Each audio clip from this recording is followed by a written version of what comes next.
ونسلم على رسوله الكريم أما بعد فأعوذ بالله من الشيطان الرجيم بسم الله الرحمن الرحيم وإلى عاد أخاهم هودا قال يا قوم اعبدوا الله ما لكم من إله غيره أفلا تتقون صدق الله مولانا العظيم وصدق رسوله النبي الأمين الكريم إن الله وملائكته يصلون على النبي يا أيها الذين آمنوا صلوا عليه وسلموا تسليما اللهم صل وسلم على سيد الأنبياء والمرسلين وعلى آله الطيبين وأصحابه الطاهرين أجمعين الصلاة والسلام عليك يا سيدي يا رسول الله وعلى آلك وأصحابك يا سيدي يا رحمة للعالمين الصلاة والسلام عليك يا سيدي يا رسول الله وعلى آلك وأصحابك يا سيدي يا خاتم النبيين حضرات محترم اللہ تعالیٰ کی فضل و احسان اور نبی رحمت جناب سید العالمین محمد الرسول اللہ صلی اللہ تعالیٰ علیہ وآلہ وسلم کی نگاہ عنایت کے ساتھ رمضان المبارک کے اس بابرکت مہینے میں درس قرآن قصص القرآن قصص الانبیاء کا ایک بھرپور سلسلہ جاری و ساری ہے۔ اللہ کی بارگاہ میں دعا ہے کہ اللہ تعالیٰ ہمیں دین حق کو سن کر سمجھ کر اس پر عمل کی توفیق اور ہمت عطا فرمائے۔ گزشتہ درس میں ہم نے آپ کی خدمت میں اللہ کے نبی حضرت سیدنا ادریس علیہ نبینا علیہ الصلاۃ والسلام اور آپ کی قوم کا قصہ جو قرآن حکیم فرقان مجید کے اندر اور نبی اکرم صلی اللہ تعالیٰ علیہ وآلہ وسلم کی احادیث کی روشنی میں پیش کیا گیا، اس کا تذکرہ کرنے کی سعادت حاصل کی تھی۔ آج قرآن حکیم فرقان مجید کی سورۃ الاعراف میں سے چند مقامات اور دیگر صورتوں میں سے چند جو ہے وہ مقامات ہیں جہاں پر اللہ تعالیٰ نے اپنے ایک اور عظیم نبی حضرت ہود علیہ نبینا علیہ الصلاۃ والسلام کا تذکرہ اور قوم ہود علیہ الصلاۃ والسلام کا ذکر کیا۔ آج انشاءاللہ آج کے درس میں تذکرہ حضرت ہود علیہ السلام اور قوم حضرت ہود علیہ السلام پر جو نافرمانی کی وجہ سے عذاب نازل ہوا اس کا جو ہے وہ آپ کے سامنے تذکرہ کیا جائے گا۔ اللہ کی بارگاہ میں دعا ہے کہ اللہ تعالی ہمیں دین کو سمجھنے کی توفیق عطا فرمائے۔ حضرت ہود علیہ السلام یہ اللہ کے برگزیدہ نبی تھے اور ان کا تعلق حضرت نوح علیہ السلام کی اولاد سے تھا۔ آپ حضرت نوح علیہ السلام کی اولاد میں سے تھے اور طوفان نوح کے بعد جو نسل انسانی دوبارہ زمین کے اوپر اللہ نے پھیلائی ہے اور اس نسل میں اللہ تعالیٰ نے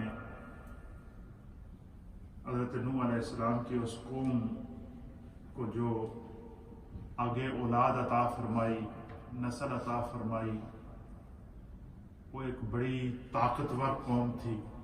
اللہ نے چونکہ آزمائش سے گزرنے کے بعد طوفان نوح کے بعد زمین کے اوپر ہر چیز کی ہلاکت کے بعد وہ جو 80 آدمی آپ کے ساتھ کشتی نوح میں بیٹھے تھے، ان 80 آدمیوں سے پھر اللہ تعالیٰ نے آگے نسل انسانی چلائی،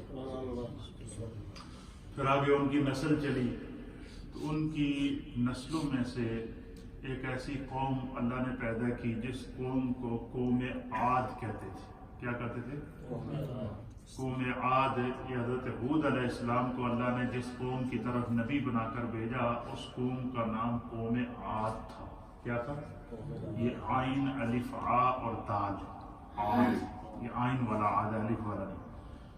عاد، قوم عاد کی طرف اللہ تعالیٰ نے حضرت ہود کو نبی بنا کر بھیجا۔ آگے حضرت نوح علیہ السلام کے ان پیروکاروں سے جو نسل چلی، اب اللہ تعالیٰ کی قدرت دیکھیے، خداوند قدوس نے ان کو جو اولادیں عطا فرمائی وہ بڑی طاقتور قسم کی اولادیں تھیں، بڑے بڑے ان کے جسم تھے اور ہیوی جسم تھے، ہیوی ویٹ تھے، لمبے لمبے قد تھے ان کے، حتیٰ کہ اہل سیر نے یہ لکھا ہے کہ روئے زمین کے اوپر قیامت تک حضرت ہود علیہ السلام کی جو قوم عاد تھی اس سے زیادہ طاقتور انسان جو ہے نا وہ اس وقت تک پیدا نہیں ہوئے۔ یعنی جتنی بھی انسانیت پیدا ہوئی ہے اس انسانیت میں جو سب سے طاقتور قوم دنیا میں آئی ہے وہ قوم عاد تھی۔ اس کی وجہ کیا تھی کہ اللہ تعالیٰ نے ان کو بڑے بڑے جسم عطا فرمائے تھے۔ ایک ایک انسان کا جو قد تھا آپ کی قوم کا وہ 100 گز تھا۔ کتنا؟ 100 گز۔ اور ان کی قوم کا جو سب سے چھوٹا انسان تھا قوم عاد کا، اس کا قد 70 گز تھا۔ گویا کہ یہ حضرت آدم علیہ السلام کے قد سے بھی بڑے قد تھے، حضرت آدم علیہ السلام کے قد سے بھی بڑے قد اللہ تعالیٰ نے ان کو عطا فرمائے تھے۔ اور اب آپ خود اندازہ لگائیں کہ جس کا 100 گز قد ہو تو اس کی طاقت کا، اور بڑا جسم ہو، بھاری جسم ہو، بھاری بھرکم جسم ہو، ہر قسم کی وجاہت ہو، یہاں تک اہل سیرت نے لکھا ہے کہ ان کے جو 100 گز قد کے اوپر جو ان کے سر ہوتے تھے وہ اس طرح ہوتے تھے جس طرح کے کسی کوئی ڈوم نہیں ہوتا، گنبد نہیں ہوتا، اس طرح۔ اور ان کی جو آنکھیں ہوتی تھیں، فرمایا کہ ان کی آنکھیں اس طرح ہوتی تھی جیسے پرندوں کے بڑے بڑے گھونسلے نہیں ہوتے، پرندے جب اپنا گھونسلہ بناتے ہیں تو بڑا گولائی میں بہت بڑا، جس طرح وہ اس طریقے سے جب ان کی بڑی بڑی آنکھیں ہوتی تھی اور بڑا ان کی وجاہت ہوتی تھی، حتیٰ کہ یہاں تک اہل سیر نے قوم عاد کے بارے میں لکھا ہے کہ وہ اپنے ایک ہاتھ سے پہاڑ کو زمین سے اٹھا دیتے تھے، پہاڑ کو جڑ سے اکھاڑ کر کندھوں پر اٹھا کر کئی میل تک سفر کرتے تھے۔ اس حد تک اللہ نے ان کو کیا عطا فرمائی تھی؟ طاقت عطا فرمائی تھی۔ اچھا، طاقت کے ساتھ ساتھ اللہ تعالیٰ نے ان کو بڑی خوشحالی بھی عطا فرمائی تھی، خوشحالی عطا فرمائی تھی۔ بڑے امیر لوگ تھے، بادشاہوں کی زندگی گزار رہے تھے، ہر آدمی نے بڑے بڑے محل بنائے اور نئی طرز تعمیر انہوں نے کیا۔ اور یہ لوگ جو نہر فرات ہے اس کے غرب کے اندر، اس کے غربی علاقے کے اندر آباد ہوئے۔ اور یہ وہ علاقہ ہے، یہ جو عرب پھیلے ہیں نا، عربی النسل جتنے بھی لوگ جو عرب کے اندر پھیلے ہیں، یہ حضرت ہود علیہ السلام کی اس قوم عاد سے پھیلے ہیں۔ یہ جتنا عرب علاقہ ہے جہاں پہ آپ کو آج عربوں کی تعداد نظر آ رہی ہے، اس کے اندر یمن ہے، اس کے اندر مصر ہے، اس کے اندر سینٹرل جو ہے وہ خلیج کی جتنی بھی ریاستیں ہیں، یہ ساری سعودی عرب ہے، مکہ ہے، مدینہ ہے، یمن ہے، اس کے ارد گرد کے جتنے علاقے ہیں، یہاں پر یہ ساری یہ جو عربی النسل جتنی بھی انسانیت پیدا ہوئی ہے، جو عربی النسل ہیں، یہ سارے جو ہے وہ حضرت ہود علیہ السلام کے قوم اور ان کی اولادیں ہیں۔ جو ہے وہ حضرت ہود علیہ السلام حضرت نوح علیہ السلام کے خلیفہ تھے، اور ان کی اولاد میں سے آپ کا تعلق تھا۔ اور 8 واسطوں، ایک روایت کے مطابق 8 واسطوں کے بعد، 8 نسلوں کے بعد حضرت ہود علیہ السلام کا سلسلہ نسب آ کر حضرت نوح علیہ السلام سے مل جاتا ہے۔ اور ایک روایت کے مطابق 5 واسطوں کے بعد، 5 نسلوں کے بعد حضرت ہود علیہ السلام کا جو سلسلہ نسب تھا وہ حضرت نوح علیہ السلام سے ملتا ہے۔ آپ کا سلسلہ نسب اہل سیر نے لکھا ہے کہ آپ کا نامی ہود تھا۔ کیا نام تھا؟ ہود بن عبداللہ۔ آپ کے مختلف نام ہیں، بعض نے کہا کہ یہ جو ہود ہے یہ آپ کی کنیت ہے۔ اللہ تعالیٰ نے آپ کو ہود اس لیے کہتے تھے کہ آپ بیرا روی کے شکار لوگوں کو راہ ہدایت بتاتے تھے، ہدایت کا راستہ بتاتے تھے۔ وہ قوم میں پہلے ان کا سلسلہ نسب بیان کرتا ہوں، پھر اس کو ان کی سرکشی بیان کرتا ہوں، پھر ان کے اوپر جو اللہ کی طرف سے عذاب نازل ہوا اس کو بیان کروں گا۔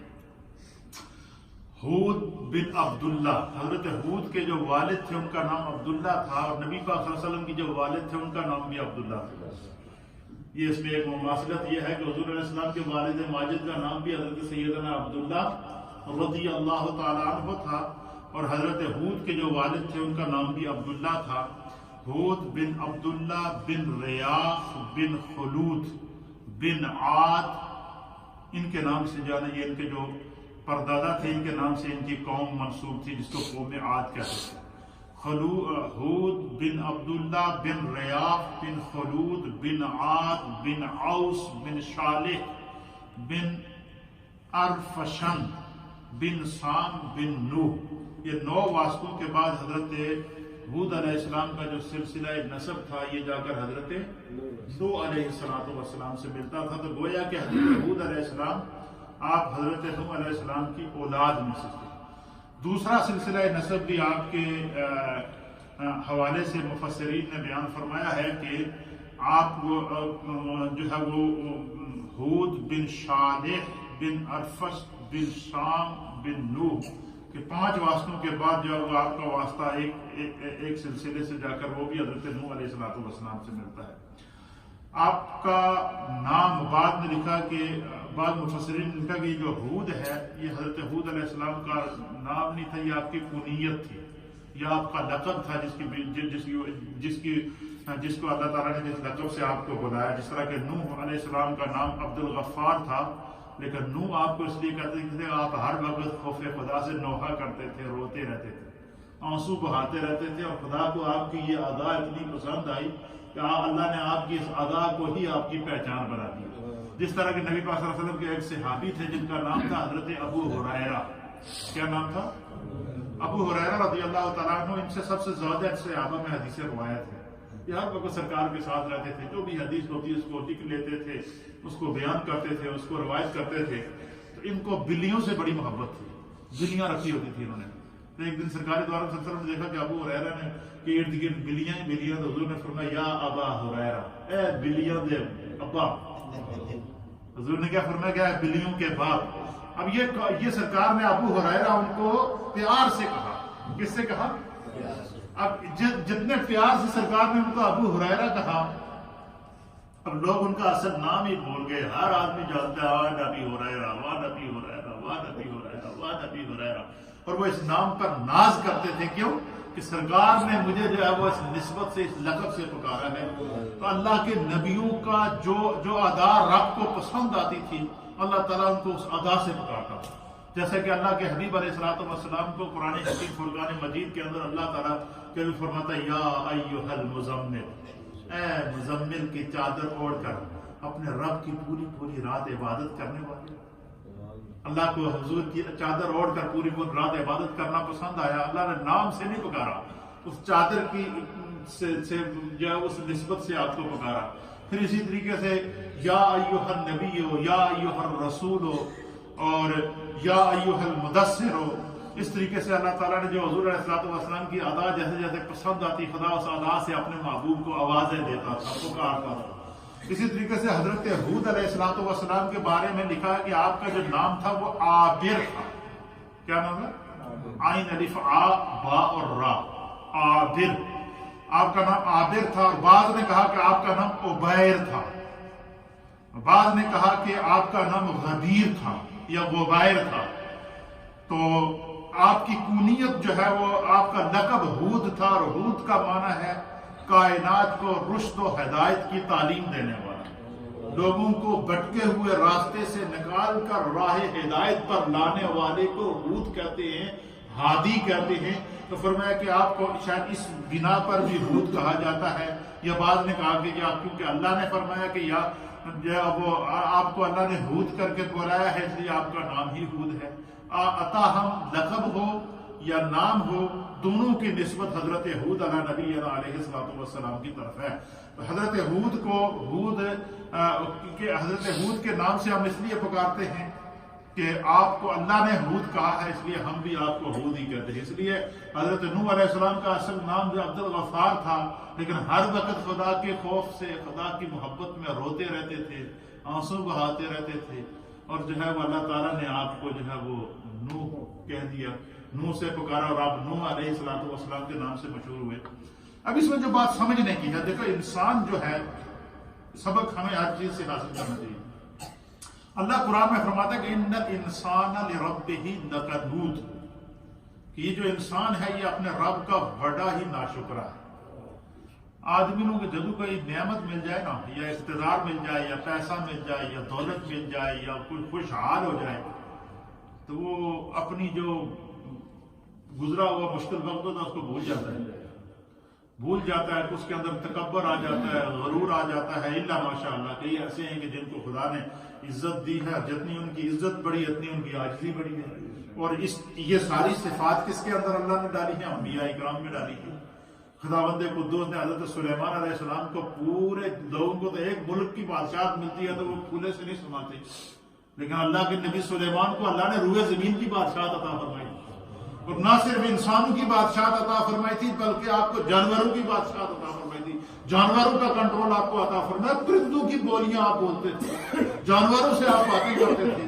تو یہ خداوند قدوس کا انعام، اتنا بڑا انعام۔ پھر اللہ تعالیٰ نے ہوا کو، فضا کو، پانی کو، سمندروں کو، ہر چیز کو ان کے لیے مسخر کر دیا تھا۔ اس کے باوجود انہوں نے یہ نہیں کہا کہ میری اتنی طاقت ہے، خدا نے ہوا کو میرے کنٹرول میں دیا ہے، فلانا بندہ جناب یہ اس نے میری توہین کیا ہے، ہوا کو حکم دو کہ جاؤ اس کو اڑا کے لے جائے۔ نہیں، اللہ کے نبی نے کا طریقہ کار کیا ہوتا ہے؟ جو خدا کا نبی ہوتا ہے اسے جب اللہ عروج عطا فرماتا ہے، نبوت عطا فرماتا ہے، اقتدار عطا فرماتا ہے، اللہ تعالیٰ جب اس نبی کو جو ہے وہ لوگوں کے لیے ہادی اور راہبر اور رشد و ہدایت کا پیغمبر بنا کر بھیجتا ہے، تو پھر اس نبی کی عاجزی میں، انکساری میں اور اضافہ ہوتا ہے، وہ خدا کا شکر ادا کرتے ہیں۔ تو اب اللہ فرماتا ہے کہ انسان اپنے رب کا بڑا ناشکرا ہے۔ اب آپ اندازہ لگائیں کہ حضرت نوح علیہ السلام کی وہ قوم جس کو 950 سال تبلیغ کرنے کے بعد جو 80 لوگ مسلمان ہوئے، ان 80 سے آگے اللہ نے نسل چلائی، اور ان کو وہ اپنے آنکھوں کے سامنے 6 مہینے تک طوفان نوح کی صورت میں عذاب دیکھ چکے تھے، اس کے باوجود آگے جو نسل آئی وہ اکثر مشرک ہو گئی۔ ان میں سے اکثریت کیا ہو گئی؟ مشرک ہو گئی، اور انہوں نے پھر بتوں کی پوجا شروع کر دی، انہوں نے پھر نافرمانیاں شروع کر دی، اور حضرت نوح علیہ السلام کے بعد 800 سال تک وہ ان لوگوں کے آگے ان لوگوں کی نسل چلی۔ 800 سال تک یہ لوگ، اللہ تعالیٰ نے ان کو بڑے بڑے جسم عطا فرمائے، قوم عاد تھی، بڑے بڑے جسم عطا فرمائے، 100 گز کا لمبا جسم تھا، بڑی طاقت تھی، بڑی ہیبت اور بڑی جلالت تھی۔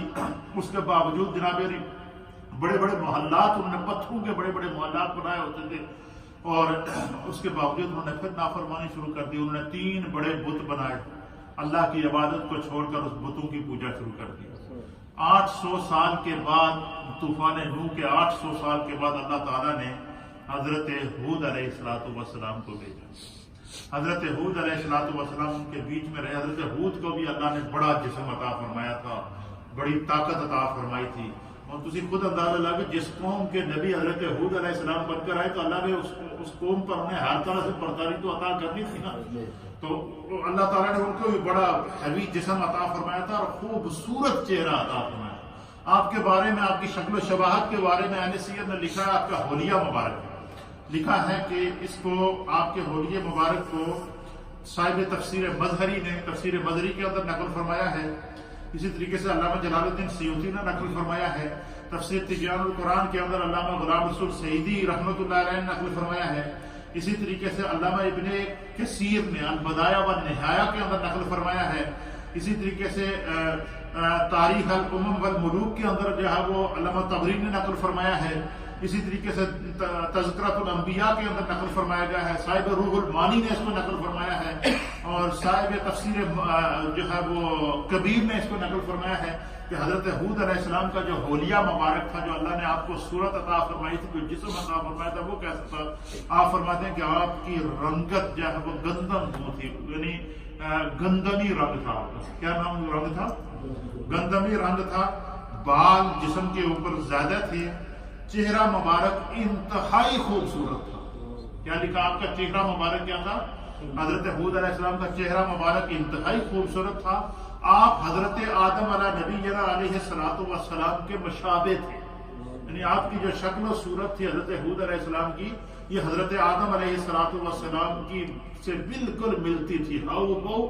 شکل آدم علیہ السلام پہ اللہ تعالیٰ نے آپ کو جو ہے وہ آپ کو شبیہ حضرت سیدنا آدم علیہ السلام اللہ نے بنایا تھا۔ فرمایا کہ آپ کا چہرہ سبیح تھا، یعنی جب صبح صبح سورج نکلتا ہے تو ہر طرف روشنی پھیلتی ہے، اس طرح خداوند قدوس نے آپ کو نورانی چہرہ، نورانی مکھڑا اور نورانی جو ہے وہ خوبصورت چہرہ عطا فرمایا تھا۔ آپ کی جو پیشانی مبارک تھی یہ بڑی کشادہ تھی، اور آپ کے گھنگریالے بال تھے، اور آپ کی پیشانی بہت ہی کشادہ تھی، اور آپ کی جو داڑھی مبارک تھی یہ آپ کے سینے کو گھیرے ہوئے تھے، بڑی بڑی داڑھی تھی آپ کی۔ پھر کہتے ہیں کہ آپ کی پیشانی اتنی خوبصورت اور چمکتی تھی، فرمایا کہ آپ کی پیشانی کے اندر اللہ تعالیٰ نے حضور نبی اکرم صلی اللہ تعالیٰ علیہ وآلہ وسلم کے نور مبارک کو رکھا۔ حضرت ہود علیہ السلام کا اب آپ مجھے بتائیں کہ بڑا وجیح چہرہ ہو، خوبصورت چہرہ ہو، بڑا سر ہو، بڑا قد ہو، اور اس کو بڑا خوبصورت پیشانی اور ماتھا ہو، اور اس کے اوپر جو ہے بالکل واضح طور پر فرمایا کہ نور محمدی حضرت ہود علیہ السلام کے ماتھے پر اس طرح نظر آتا تھا کہ جس طرح کوئی اللہ تعالیٰ نے نور کا کوئی جیسے کوئی بلب لگا ہوتا ہے، نور کی کوئی لائٹ فٹ کی ہوئی ہے، جو فرمایا کہ آپ کے چہرے، آپ کی پیشانی کے اوپر نور محمدی چمکتا ہوا نظر آتا تھا، اور جو لوگ آپ کے چہرے کا دیدار کرتے ہیں اس کو نور محمدی کی شعائیں اس طرح لگتی تھی جس طرح سورج نکلے اور اس کی کرنیں آنکھوں میں لگتی ہیں تو آنکھیں بند ہو جاتی ہیں۔ فرمایا کہ حضرت ہود علیہ السلام کی پیشانی مبارک کے اندر نور محمدی اس طرح چمکتا تھا کہ جو لوگ آپ کی پیشانی کو غور سے دیکھتے ان کی آنکھیں چندیا جاتی تھی۔ یعنی دیکھیں کہ لائٹ کی طرف یا آدمی دیکھے یا نور کی طرف دیکھے یا سورج نکلا ہوا ہوگا، آپ سورج کی طرف آنکھ اٹھا کر دیکھیں تو نہیں دیکھ سکتے، کیوں؟ سورج کی روشنی اتنی تیز ہے کہ اس کے سامنے آنکھ کی روشنی مدھم پڑ جاتی ہے۔ فرمایا کہ حضرت ہود علیہ السلام کی جو پیشانی تھی اس کے اندر خداوند قدوس نے نور محمدی رکھا تھا، اور وہ اتنا چمکتا تھا کہ جو بندہ اس کو دیکھتا تھا تو وہ کیا ہوتا تھا، اس کی آنکھیں بند ہو جاتی تھی، چندیا جاتی تھی۔ اور فرمایا کہ جب لوگ یہ نور مبارک دیکھتے تو کہنے لگتے، یعنی ابھی آپ کا جیسے ہی نور دیکھا، ابھی آپ نے اعلان نبوت نہیں کیا، تو جو بھی آپ کا چہرے کے اوپر نور محمدی کو دیکھتا تو ہر آدمی بے ساختہ کہہ اٹھتا کہ یہ شخص خدا کی عبادت کرے گا، بتوں کو چھوڑ دے گا، اور لوگ اس شخص کی تعظیم کریں گے، یہ اللہ کا برگزیدہ شخص ہے۔ اور ہر دیکھنے والا یہ کہتا کہ ایسا نورانی چہرہ کسی اللہ والے کا ہی ہو سکتا ہے۔ گویا کہ چہرہ ہود علیہ السلام میں چہرہ آدم بھی نظر آتا تھا، اور چہرہ ہود علیہ السلام میں نور مصطفیٰ کے جلوے بھی نظر آتے تھے۔ یہ اللہ تعالیٰ نے جو ہے وہ حضرت ہود علیہ السلام کو جو ہے وہ یہ آپ کو، پھر آپ کی عمر مبارک جب 40 برس ہوئی، حضرت ہود علیہ السلام کی عمر کیا ہوئی؟ 40 برس ہوئی، تو اللہ کی طرف سے اعلان ہوا کہ آپ جو ہے وہ قوم عاد کی طرف اللہ نے آپ کو نبی بنا کر بھیجا ہے، اور آپ اعلان نبوت فرمائیں۔ اب اس میں ایک چیز اور مماثلت آ گئی کہ سرکار دو عالم صلی اللہ علیہ وسلم کو جب اللہ نے فرمایا، جب آپ کی عمر مبارک 40 سال ہوئی تو اللہ نے حضور علیہ السلام سے فرمایا کہ اب آپ اعلان نبوت فرمائیں۔ اسی طریقے سے حضرت ہود علیہ السلام کی عمر جب 40 سال ہوئی تو اللہ نے آپ کو حکم فرمایا کہ آپ اعلان نبوت فرمائیں۔ تو حضرت ہود علیہ السلام نے بھی 40 سال کے بعد اعلان نبوت فرمایا، اور سرکار دو عالم صلی اللہ تعالیٰ علیہ وسلم نے بھی 40 سال کے بعد اعلان نبوت فرمایا۔ اس میں کچھ لوگ خطا کہا جاتے ہیں 40 سال بعد آپ نبی بنے ہیں، اس سے پہلے آپ نبی نہیں تھے، نعوذ باللہ۔ اس طرح کا عقیدہ رکھنا یہ گمراہی ہے۔ 40 سال کے بعد اعلان نبوت کیا، نبی تو آپ کو اللہ نے ازل سے ہی پیدا کیا تھا، بچپن سے ہی آقا علیہ السلام کو اللہ نے نبی بنا کر بھیجا، کیونکہ حضور فرماتے ہیں کہ کنت نبیا وآدم بین الماء والطین۔ سرکار فرماتے ہیں میں تو اس وقت بھی نبی تھا جب آدم علیہ السلام پانی اور مٹی کی منزلیں طے کر رہے تھے۔ پھر فرمایا کہ کنت نبیا وآدم بین الروح والجسد، کہ وہ اس وقت بھی نبی تھا جب حضرت آدم علیہ السلام روح اور جسم کی منزلوں کو طے کر رہے تھے. تو حضرت ہود علیہ السلام کو 40 سال آپ کی عمر ہوئی تو اللہ تعالیٰ نے آپ کو جو ہے وہ نبوت عطا فرمائی. آپ حضرت نوح علیہ السلام کی اولاد میں سے ہیں اور قوم عاد اور ارم کی طرف جانب اللہ تعالیٰ نے آپ کو جو ہے وہ حکومت عطا فرمائی اور ان کی طرف نبی بنا کر بھیجا اور اس کو مفسرین اکرام نے. اب جب حضرت ہود علیہ السلام نے اس قوم کو جب اللہ کی طرف سے حکم ہوا کہ اعلان نبوت آپ کر لیں تو آپ نے جب اعلان نبوت فرمایا تو آپ نے اس قوم کو کہا کہ جو تم نے بتوں کی پوجا کی ہے تم بڑے بدنصیب لوگ ہو. حضرت ہود علیہ السلام نے ان سے کہا کہ تمہارے سامنے تمہارے جو پیچھے آبا و اجداد گزرے ہیں اور حضرت نوح علیہ السلام کے قوم کے اوپر جو عذاب آیا وہ کوئی دور نہیں. حضرت نوح کے بعد حضرت ہود کا دور ہے نا. آپ نے فرمایا کہ ہم سے ایک نسل پہلے جو قوم عذاب سے ہلاک ہوئی اور 6 مہینے تک خدا نے ان کو طوفان نوح کے اندر رکھا اور وہ نافرمانیوں کی وجہ سے ہلاک ہوئے اور جن کی نسل تم ہو وہ 80 لوگ تھے جن کو اللہ نے جو ہے وہ حضرت نوح پر ایمان لانے کی وجہ سے بچایا تھا. تو اللہ تعالیٰ نے جو ہے حضرت ہود علیہ السلام کو کہا کہ ان کو بتاؤ ان کو سمجھاؤ کہ کیا تمہارے سامنے قوم نوح کا حال نہیں ہے. تم نے قوم نوح کی ہلاکت کو نہیں دیکھا, تم نے قوم نوح کے اوپر آنے والے عذاب کو نہیں دیکھا اور تم پھر بھی بت پرستی کرتے ہو, تم پھر بھی شرک کرتے ہو. فرمایا کہ قوم نوح تو وہ ہے کہ جس نے شرک کیا بت پرستی کی تو خدا نے ان کے اوپر عذاب نازل کیا اور تم نے بھی وہی بت پرستی شروع کر دی. تو جب حضرت نوح علیہ السلام حضرت ہود علیہ السلام نے اپنی قوم کو سمجھایا کہ بت پرستی نہ کرو, شرک نہ کرو, تم خدا کی طرف آ جاؤ, رائے ہدایت کی طرف آ جاؤ. اللہ تعالیٰ نے تمہیں جو ہے وہ تمہارے سامنے پہلی قوم حضرت ہم سے پہلی جو قوم گزری ہے اس کی عبرت ہمارے پاس موجود ہے جو خدا نے اس کو عذاب نازل فرمایا. تو تمہیں میں وارن کرتا ہوں کہ تم جو ہے بتوں کی پوجا چھوڑ کر اللہ وحدہ لا شریک کی عبادت کرو. اس کو اللہ تعالیٰ نے جب حضرت نوح علیہ السلام حضرت ہود علیہ السلام نے جب ان کو دعوت دی اس منظر کو اللہ تعالیٰ نے قرآن حکیم فرقان مجید کے 8ویں پارے کی سورۃ الاعراف کی آیت نمبر 65 کے اندر بیان فرمایا. کیا بیان فرمایا؟ اللہ فرماتا ہے کہ وَإِلَىٰ عَادٍ أَخَاهُمْ هُودًا کہ ہم نے عاد کی طرف ان کے بھائی ان کے ہم قبیلہ ہود کو بھیجا. حضرت ہود انہی میں سے تھے. اللہ فرماتا ہے کہ میں نے قوم عاد کی طرف حضرت ہود کو بھیجا. قال حضرت ہود نے اپنی قوم کو مخاطب کر کے فرمایا یا قوم اعبدوا اللہ ما لکم من الہ غیرہ. حضرت ہود علیہ السلام نے اپنی قوم سے کیا فرمایا؟ اللہ تعالیٰ اس منظر کو بیان فرماتا ہے کہ جب حضرت ہود نے ان کو دعوت دین دی تو آپ نے قال یا قوم اے میری قوم, حضرت ہود نے ان سے کہا کہ اے میری قوم یا قوم اعبدوا اللہ کہ تم اللہ تعالیٰ کی عبادت کرو, ما لکم من الہ غیر اللہ کی عبادت کرو اور اس کے سوا کسی دوسرے کو مستحق عبادت نہ ٹھہراؤ. تم اللہ کے ساتھ کسی کو شریک نہ ٹھہراؤ, صرف خدا کی عبادت کرو. افلا تتقون تاکہ تم متقی بن جاؤ, پرہیزگار بن جاؤ. اب جب آپ نے ان کو دعوت دی تو بڑے سرکش لوگ تھے, ان کی اپنی طاقت کے اوپر, جسم کے اوپر, قد کے اوپر, اپنی سپر پاوری کے اوپر, اپنی بادشاہت اور اقتدار اور دولت کے اوپر بڑا ناز تھا.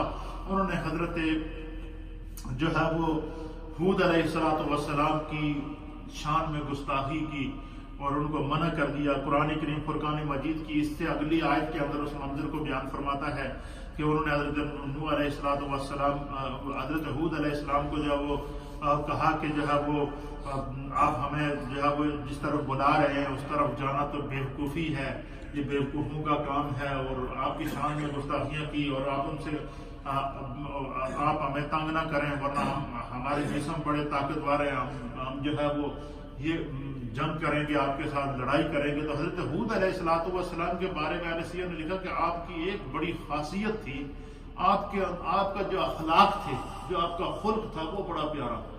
وہ آگے سے غصہ کرتے, آپ کو برا بھلا کہتے, لیکن آپ پھر پیار سے ان کو دعوت دیتے, محبت سے دعوت دیتے, پیار سے دعوت دیتے, پیار سے دعوت دیتے. لیکن پھر وہ نہ مانے. پھر انہوں نے جو ہے وہ کیا کیا کہ حضرت سب سے پہلے اس میں یہ بھی بات سمجھنے کی ہے کہ قرآن کریم فرقان مجید میں اللہ تعالیٰ نے حضرت ہود علیہ السلام کا جو ذکر ہے یہ قرآن کریم فرقان مجید کی تقریباً 5 سے زائد صورتوں کے اندر فرمایا ہے. تو اللہ تعالیٰ نے سورۃ الاعراف کی آیت نمبر 65 کے اندر آپ کا نام لے کر آپ کا ذکر فرمایا ہے.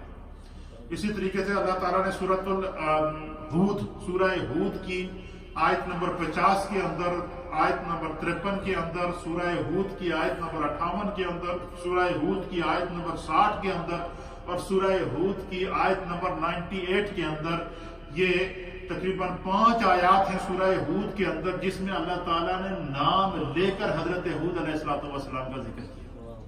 پھر اسی طریقے سے قرآن کریم کی سورۃ الشعراء ہے، سورۃ الشعراء کی آیت نمبر 124 کے اندر اللہ تعالیٰ نے حضرت ہود کا نام لے کر آپ کا تذکرہ فرمایا ہے.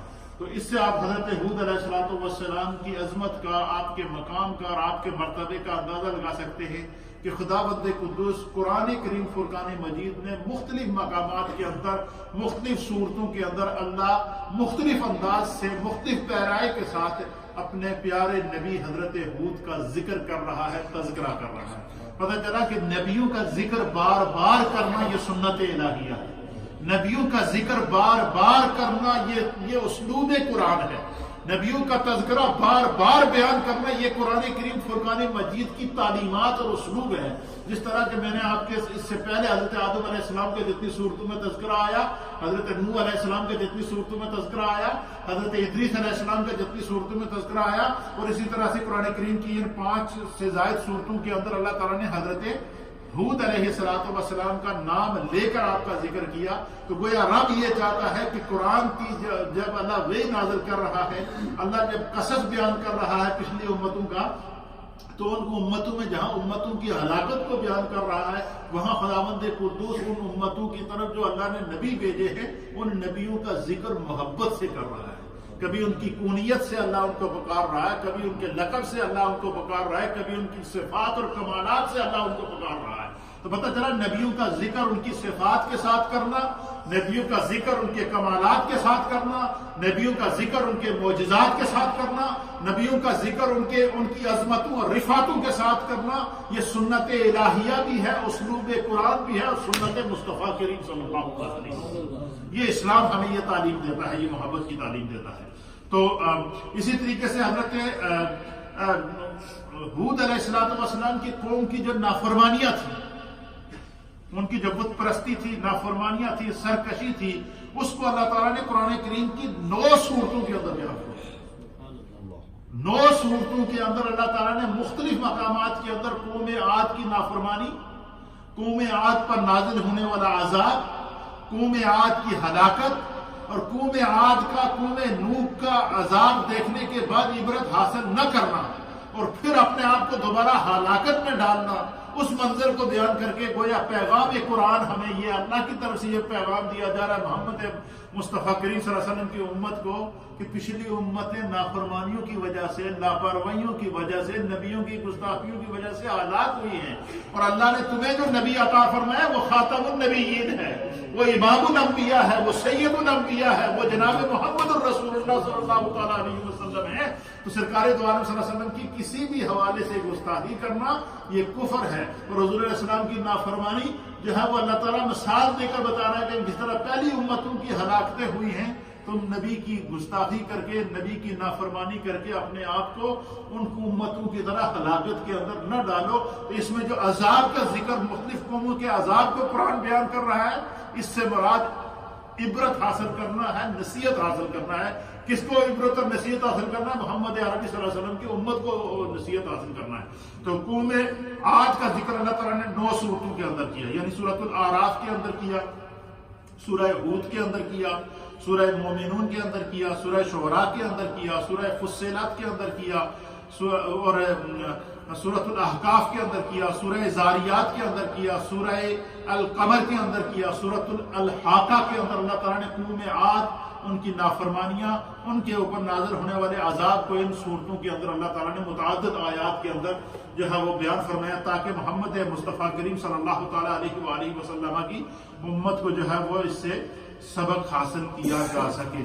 پھر جب اس قوم نے حضرت ہود علیہ السلام کی نافرمانی کی، قوم نوح کے عذاب سے بھی سبق نہ سیکھا، اپنی طاقت پر انہوں نے گھمنڈ کر لیا، تو حضرت ہود علیہ السلام کی شان میں جب انہوں نے گستاخی کی، آپ نے ان سے کہا کہ بھائی تم پر اللہ کا عذاب آئے گا، اس سے پہلے ہمارے پاس مثال موجود ہے، ایک ہی زمانہ گزرا ہے حضرت نوح علیہ السلام کی قوم کی ہلاکت کی۔ حضرت ہود نے کہا کہ میں نہیں چاہتا کہ میری امت پر بھی، میری قوم پر بھی اس طرح کی ہلاکت کا عذاب آئے، لہٰذا میں تمہیں بار بار دعوت دے رہا ہوں، محبت سے دعوت دے رہا ہوں، تم ایمان لے آؤ اللہ پر اور اللہ کے سوا کسی کی عبادت نہ کرو، بتوں کی پوجا چھوڑ دو۔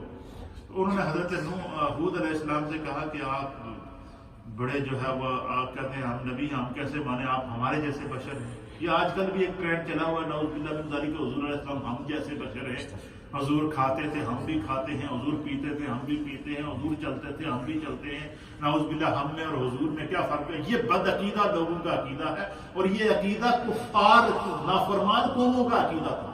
قوم نوح نے بھی یہ مطالبہ کیا تھا نوح علیہ السلام سے کہ آپ ہم جیسے ہیں، ہم آپ پر کیوں ایمان لائیں، نعوذ باللہ من ذالک۔ قوم ادریس نے بھی آپ پر یہی کہا، قوم جو ہے وہ شیش نے بھی یہی کہا، اسی طریقے سے قوم ہود نے بھی یہی کہا کہ آپ ہم جیسے ہیں، ہمارے میں سے ہیں، فلاں جگہ کے آپ رہنے والے ہیں، فلاں شخص کے آپ بیٹے ہیں، ہم آپ کو کیسے اللہ کا نبی مانے، اور آپ اگر سچے ہیں تو آپ پھر اپنے رب سے کہیں کہ عذاب لے کر آئے۔ پھر انہوں نے نافرمانی کی اور اللہ کے غضب کو کیا کر دیا، چیلنج کر دیا، اور پھر انہوں نے کہا جی کہ حضرت ہود علیہ السلام کے سامنے چونکہ معلوم تھا آپ کو کہ حضرت نوح علیہ السلام کی قوم کس طرح ہلاک ہوئی، تو انہوں نے کہا جی کہ میں تو تمہارے لیے عذاب کی دعا تو نہیں کروں گا۔ کیا کہا؟ کیونکہ میں اپنے سامنے قوم نوح کا، اپنے دادا کی قوم نوح کا انجام میں دیکھ چکا ہوں، لہٰذا میں تمہارے لیے عذاب کی دعا تو نہیں کروں گا، البتہ میں تمہیں ہدایت کا پیغام دیتا رہوں گا، دیتا رہوں گا، دیتا رہوں گا، دیتا رہوں گا۔ اچھا، پھر وہ ان میں سے جو بڑے کچھ لوگ ہوتے ہیں نا جو اپنے آپ کو بڑا دانشور کہتے ہیں، آج کل بھی پاکستان میں ایک بڑا سائنسدان پیدا ہوا ہے، کہتا ہے مولویوں نے کچھ نہیں آتا، سب کچھ میں آتا ہے، مینوں آتا ہے یا نہیں؟ اس دور میں بھی اس طرح کے بڑے دانشور موجود تھے حضرت ہود علیہ السلام کی قوم کے اندر، اور اس نے کہا جی کہ چلو جی ہود سڑے واسطے عذاب نہیں لے آ رہا، لہٰذا ایسا کرتے ہیں کہ ہم ایک کمیٹی بناتے ہیں۔ کیا بناتے ہیں؟ کمیٹی بناتے ہیں، اور اس میں چند لوگوں کو جو بڑے بڑے دانشور ہیں، بڑے بڑے پڑھے لکھے ہیں، جیسے کہ پاکستان میں ایک نئی کمیٹی بنی ہے چاند کے اوپر، یہ ریسرچ کمیٹی بنی ہے جی چاند کا کیلنڈر بنائے گی، اور جب مولویوں کو کچھ نہیں آتا، یہ اس کا نظریہ ہے۔ یہ ان کا نظریہ تھا کہ ہود سے ہم نے کہا کہ تم اگر سچے ہو تو تم عذاب لے کر آؤ، لیکن وہ عذاب کی دعا تو نہیں کرتا، تو ہم ایسا کرتے ہیں کہ دانشوروں کی ایک کمیٹی بناتے ہیں، اور اس کمیٹی کو کیا کرتے ہیں، خانہ کعبہ میں بھیجتے ہیں، اور ان کو جا کر کہتے ہیں کہ تم جا کر کعبے میں دعا کرو کہ اگر ہود اللہ کے نبی ہیں اور سچے ہیں تو ہم پہ عذاب نہ ہو۔ یہ کمیٹی بنا کر بیوقوفوں نے وہاں سے کیا کی، وہ بھیجی یمن سے۔ یمن میں یہ علاقہ جہاں یہ رہتے تھے، حضرموت کے اندر یہ لوگ رہتے تھے، آباد تھا یہ قبیلہ، یہ قوم۔ انہوں نے بڑے بڑے دانشور جمع کیے، بڑے بڑے سائنسدان جمع کیے، جو اس دور میں اپنی عقل کے اوپر بڑا ناز تھا، جیسے آج کل ہمارے پاکستانی قوم پہ آتے سائنسدان جو ہے وہ خود میٹرک فیل جو ہے سائنس کا وزیر بنا ہوا ہے ماشاءاللہ، ٹیکنالوجی کا، تو کہتا مولویوں نے کچھ نہیں آتا۔ وہ بھی ان کا یہ نظریہ تھا قوم ہود کا کہ یہ ہود علیہ السلام کہتے ہیں کہ میں اللہ کا نبی ہوں، میں شریعت لے کر آیا ہوں، میں دین لے کر آیا ہوں، ہم سے بڑا عالم کوئی نہیں ہے، ہم سے زیادہ جاننے والا کوئی نہیں ہے، لہٰذا ایسا کرنے کا ہم 8 آدمیوں کی ایک کمیٹی بناتے ہیں، ان کو کعبہ شریف بھیج دیتے ہیں، خانہ کعبہ میں جا کر دعا کریں کہ اگر ہود اللہ کے سچے نبی ہیں تو ہم پر عذاب نازل فرما، اور اگر سچے نبی نہیں ہے تو ہم پر عذاب نازل نہ فرما، تو اگر ہم پر عذاب نازل نہیں ہوا تو ہم کہہ دیں گے کہ بھائی خانہ کعبہ میں جا کر دعا کی، تو اب یہ کیا ہوا، یہاں سے چلے گئے۔ اب جب چلے گئے وہاں کعبہ شریف کے اندر، ان 8 آدمی میں سے ایک آدمی وہ تھا جو حضرت ہود علیہ السلام پر ایمان لایا تھا، اور 7 آدمی وہ تھے جو نافرمان تھے، جو بڑے دانشور تھے، بڑے اپنے آپ کو دانشور کہتے تھے۔ یہ وہاں خانہ کعبہ میں گئے اور انہوں نے جا کر کعبہ کے اندر دعا کی تو پھر اللہ تعالیٰ نے ان پر اپنا غضب نازل فرمایا۔ خداوند قدوس نے ان پر جو عذاب آیا نا، یہ بتدریج آیا قوم عاد کے اوپر. سب سے پہلے اللہ تعالیٰ نے ان کے اوپر قحط سالی کا عذاب ہوا. قحط سالی کا عذاب کیا ہوا کہ خدا بند قدوس نے ان پر بارشیں بند کر دی. کیا کر دی؟ زمین خشک ہو گئی، چشمے خشک ہو گئے، دریا خشک ہو گئے، سمندر خشک ہو گئے، پانی زمین. اب آپ اندازہ لگائے وہ سرزمین جہاں پر 6 مہینے تک طوفان نو رہا، وہ زمین خشک ہو گئی، اس میں سے پانی ختم ہو گیا. اب قدرت الہی کو دیکھیے. یہ ہے اللہ تعالیٰ کی قدرت اور طاقت کے ایک وہ لمحہ اسی اس سے پہلی قوم کا کہ جب طوفان نو آتا ہے تو پوری روئے زمین پانی میں ڈوب جاتی ہے. اور جب قوم عاد کے اوپر اور ہود علیہ السلام کی قوم کے اوپر جب عذاب آتا ہے تو زمین پانی خشک کر دیتی ہے. بادل نے برسنا چھوڑ دیا، کنویں خشک ہو گئے، چشمے خشک ہو گئے، دریا خشک ہو گئے، ہر طرح کی جو خشکی طاری ہو گئی اور پانی زمین نے دینا بند کر دیا. ایک عذاب یہ نازل ہوا.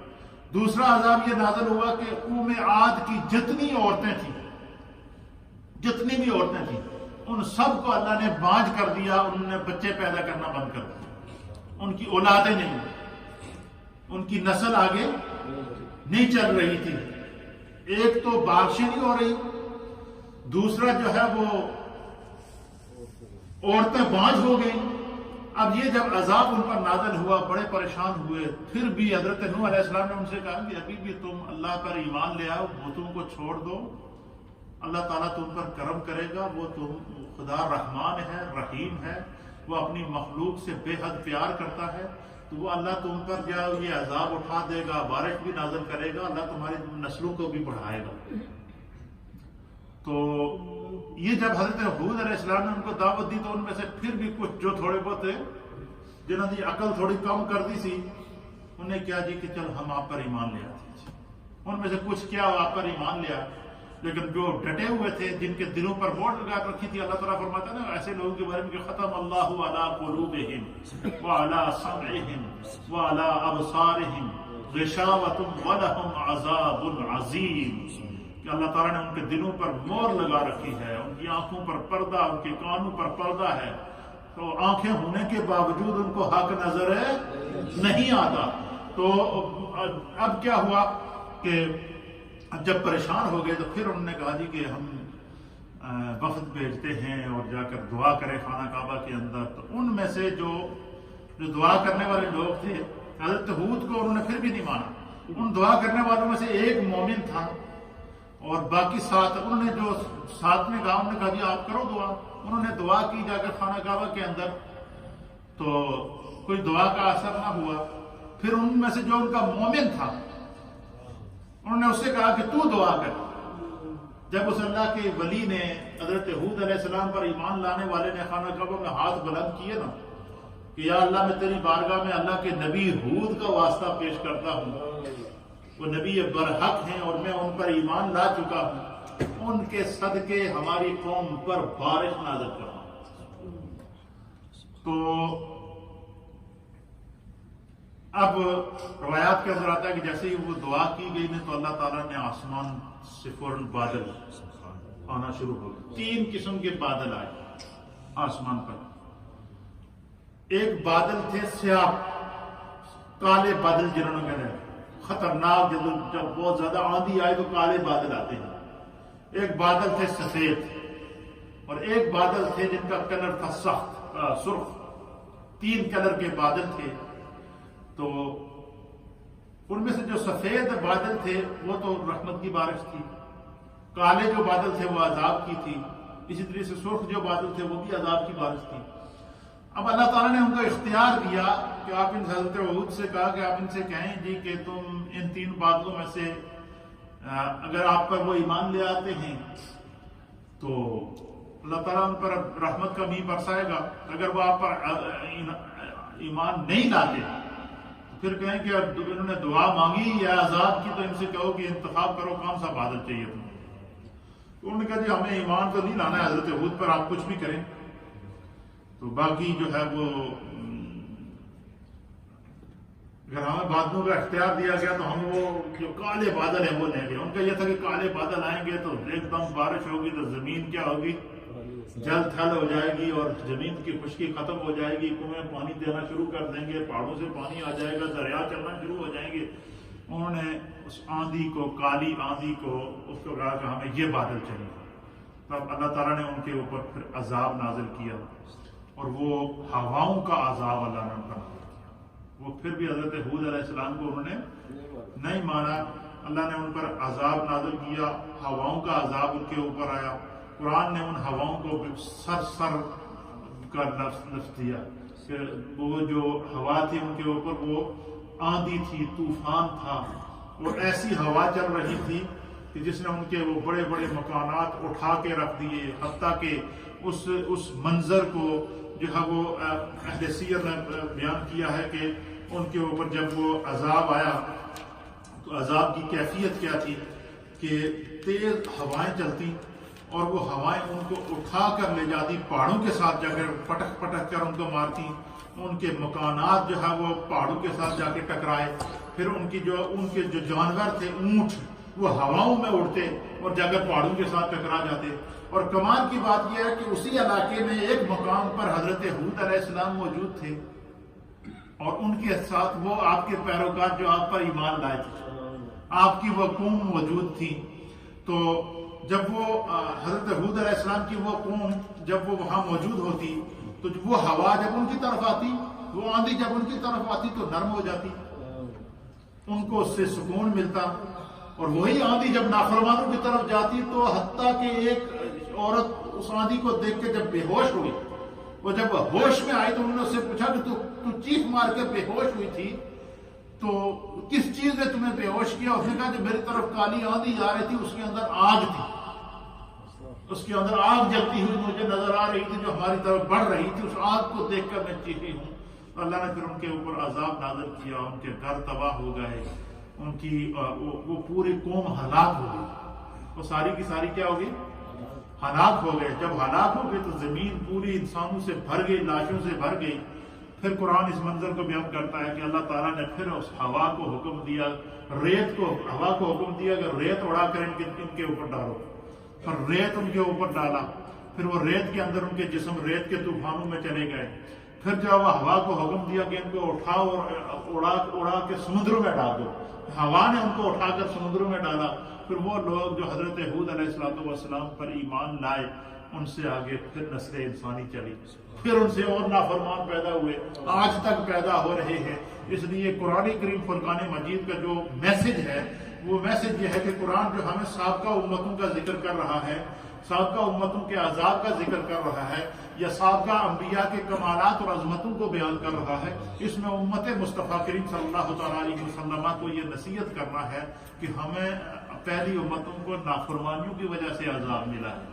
پہلی امتوں کو ہلاکت جو ہوئی ہے وہ اللہ کے دین سے بغاوت کی وجہ سے ہوئی ہے. اس لیے کسی بھی حال میں قیامت تک جو شریعت ہے وہ شریعت مصطفیٰ ہے. الیوم اکملت لکم دینکم واتممت علیکم نعمتی ورضیت لکم الاسلام دینا کا کر کے اللہ تعالیٰ نے قیامت تک دین مصطفیٰ کو امر کر دیا ہے. اس لیے ہمیں چاہیے کہ ہم ہر قسم کی نافرمانی سے بچیں. قرآن جو سابقہ امتوں کی ہلاکتوں کو بیان کر رہا ہے، اس سے امت مصطفیٰ کو نصیحت کرنا مقصود ہے. قرآن جو سابقہ امتوں کی کامیابیوں کو بیان کر رہا ہے، اس سے امت مصطفیٰ کو نصیحت کرنا باقی ہے کہ جنہوں نے اللہ کے نبیوں کو مانا ان کا تذکرہ آج بھی خیر کے ساتھ کیا جا رہا ہے، اور جنہوں نے اللہ کے نبیوں کا انکار کیا یا نافرمانی کی، قرآن ان کے عذاب کو آج بھی بیان کر رہا ہے. اور ان کی عبرتناک اجسام کو اللہ تعالیٰ قیامت تک کے لیے انسانیت کے لیے جو ہے وہ ایک بات. دوسرا یہ کہ انسان کو اپنی علم، دانش مندی اور اس کے اوپر زیادہ گھمنڈ نہیں کرنا چاہیے. جو بھی اللہ کے نیک لوگ ہوں ان کی صحبت میں بیٹھ کر جو دین کا پیغام ملے اسے محبت سے حاصل کرنا چاہیے. اس سے ہر پیغام سے کوئی نہ کوئی نصیحت حاصل کرنی چاہیے. اللہ ہمیں دین سمجھنے کی توفیق عطا فرمائے. تو قوم ہود علیہ السلام کا ذکر، ان پر اللہ نے بارش کا عذاب، آندھی کا عذاب نازل کیا تھا. یہ بات اس میں سے سیکھنے کی ہے. 5 صورتیں ہیں جن میں اللہ تعالیٰ نے تذکرہ ہود علیہ السلام کیا. 9 صورتیں ہیں جس میں اللہ تعالیٰ نے ہود علیہ السلام کی قوم کی نافرمانی اور ان کے عذاب کا ذکر کیا. اور ان کے بلند و بالا جو جسم تھے ان کو بھی اللہ تعالیٰ نے بیان فرمایا، بلکہ قرآن حکیم فرقان مجید میں اللہ نے ان کے جسموں کا نقشہ کھینچا ہے۔ اور کس طرح نقشہ کھینچا ہے؟ اللہ تعالیٰ قرآن کے اندر فرماتا ہے کہ الم تر کیف فعل ربک بعاد، سورہ فجر کے اندر اللہ فرماتا ہے الم تر کیف فعل ربک بعاد، اے محبوب آپ نے نہیں دیکھا کہ آپ کے رب نے قوم عاد کے ساتھ کیا کیا؟ ارم ذات العماد، کہ الذی لم یخلق مثلها فی البلاد، اللہ تعالیٰ ان کا ذکر کر رہا ہے کہ اللہ تعالیٰ نے ان کو اتنے قوی جسم عطا فرمائے تھے، اتنی بلند و بالا قامت عطا فرمائی تھی، اتنی طاقت ان کو عطا فرمائی تھی کہ الذی لم یخلق مثلها فی البلاد، کہ ان کی مثل طاقتور لوگ پھر اللہ نے دوبارہ پیدا نہیں کیے کسی اور ملک کے اندر۔ یعنی اللہ ان کی طاقت کو بھی، یعنی ان کی طاقت، ان کی ثروت، ان کی جرت، ان کی بادشاہت، ان کی دولت، ان کے بڑے بڑے محلات اور مکانات ان کو عذاب سے نہیں بچا سکے اس نافرمانی کی وجہ سے۔ تو قرآن ہمیں یہ پیغام دے رہا ہے کہ ہر حال میں ہم نے محبت رسول، سیرت رسول اور سنت رسول کو اپنی زندگی کا نمونہ بنانا ہے، اور یہی قرآن کریم صاحب کا امتوں کا حوالہ دے کر بار بار ہمارے لیے کیوں پیغام دے رہا ہے؟ تاکہ ہم نافرمانی نہ کریں، نافرمانی سے بچیں، اللہ کی فرما برداری کریں، نماز ادا کریں، شریعت پر عمل کریں، سنت رسول پر عمل کریں۔ یہی اصل وہ زندگی ہے جس کو قرآن نے ہمارے لیے ایگزامپل بنایا ہے۔ اللہ دین سمجھنے کی توفیق عطا فرمائے۔ لا الہ الا اللہ الا اللہ الا اللہ، لا الہ الا اللہ الا اللہ الا اللہ، لا الہ الا اللہ الا اللہ الا اللہ، لا الہ الا اللہ، اللہ اللہ